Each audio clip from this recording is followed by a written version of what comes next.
اب جاتے ہوئے ایک واقعہ پیش آیا، آیا نہیں، بیان کیا جاتا ہے، کتابوں میں لکھا ہے، وہ حقیقت اس کی نہیں ہے، لیکن سنانا اور اس کی وضاحت کرنا میرا حق ہے۔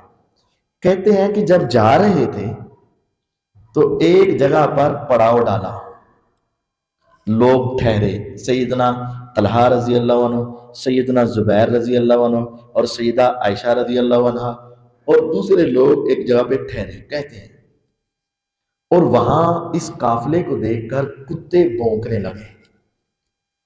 کیا ہوا؟ کتے بھونکنے لگے۔ تو سیدہ عائشہ رضی اللہ عنہا نے پوچھا یہ کون سی جگہ ہے؟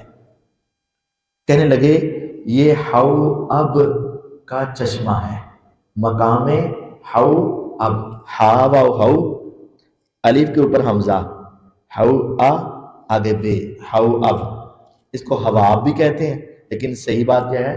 حو اب کہتے ہیں، حو اب جگہ ہے۔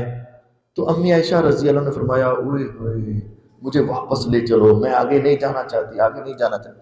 انہوں نے کہا کیوں آگے نہیں جانا چاہتی؟ کہا کہ حضور کے پاس ہم بیٹھی ہوئی تھیں تو آپ نے فرمایا تھا میری اس بیوی کا کیا حال ہوگا کہ جب اس پر ہواب کے کتے بھونکیں گے، تو میں یہ سن رہی ہوں کہ ہواب کے کتے بھونک رہے ہیں، اس کا مطلب ہے یہ کام غلط ہے، مجھے واپس لے چلو، میں آگے نہیں جانا چاہتی۔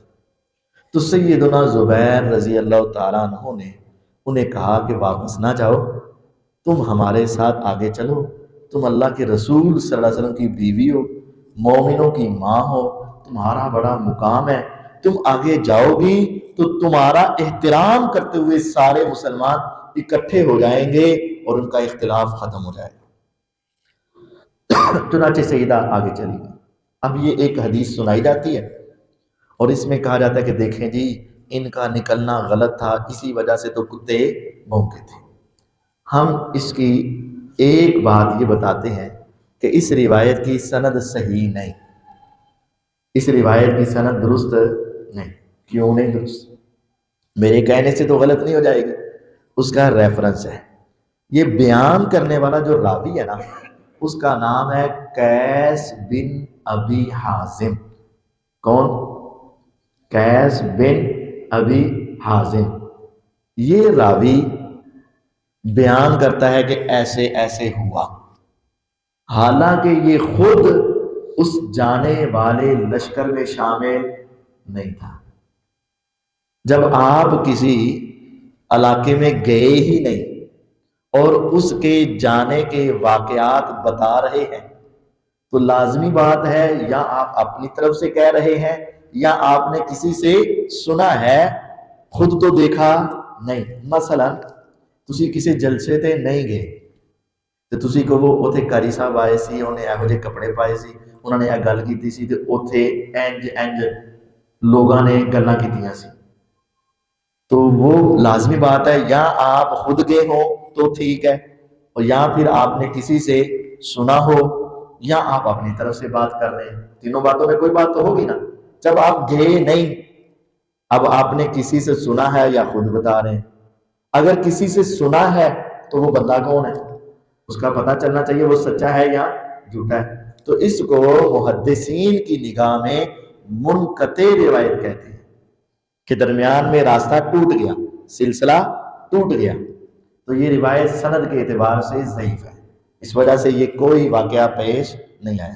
لیکن اگر وہ کہیں پیش آیا ہی آیا، نہیں جی روایت صحیح ہے، تو پھر ہم کہیں گے دو باتیں مان لو۔ سیدہ عائشہ رضی اللہ عنہ پر کون بھونکے تھے؟ کتے۔ آج بھی کون بھونکتے ہیں؟ پھر ایک تو یہ سمجھ لو کہ امی پر کتے بھونکتے ہیں، جو آج بھی بھونکے گا وہ بھی۔ دوسری بات یہ سمجھ لو کہ وہ آگے نہیں جا رہی تھیں تو ان کو کہا گیا کہ آپ آگے چلیں، آپ کے آگے جانے سے لوگ آپ کا حیا کریں گے اور مسلمانوں کے درمیان کیا پیدا ہوگی؟ صلح ہو جائے گی۔ تو صلح کی خاطر جانا کوئی غلط کام ہے؟ کہ میرے جانے سے اگر صلح ہو جائے تو یہ میرا جانا اچھا ہوا کہ برا؟ میں کہتا ہوں قاری صاحب تسی میرے نال چلو، حاجی صاحب میرے نال چلو، چودھری صاحب میرے نال چلو، مولوی صاحب میرے نال چلو، تواڈے جان نال تہاڈا حیا کرن گے تے صلح کر لیں گے، تو مولوی صاحب جائیں گے تو ان کو ثواب ملے گا کہ گناہ ملے گا؟ آگے ہو یا نہ ہو صلح، لیکن جب صلح کی نیت سے جا رہے ہیں تو جانے والے کو ثواب مل جائے گا کہ گناہ ملے گا؟ اگر یہ روایت صحیح ہو تو تب بھی دو مسئلے ثابت ہوئے کہ امی عائشہ رضی اللہ پر بھونکنے والے کون ہوتے ہیں؟ کتے، اور دوسرا یہ ثابت ہوا کہ امی عائشہ رضی اللہ عنہ صلح کروانے کے لیے گئی تھی، اور جو صلح کروانے کے لیے جائے اس کو کیا ملتا ہے؟ ثواب۔ اور دوسری بات یہ ہے کہ یہ روایت سند کے اعتبار سے ثابت نہیں ہے۔ اب یہ الحسن اسلامک سینٹر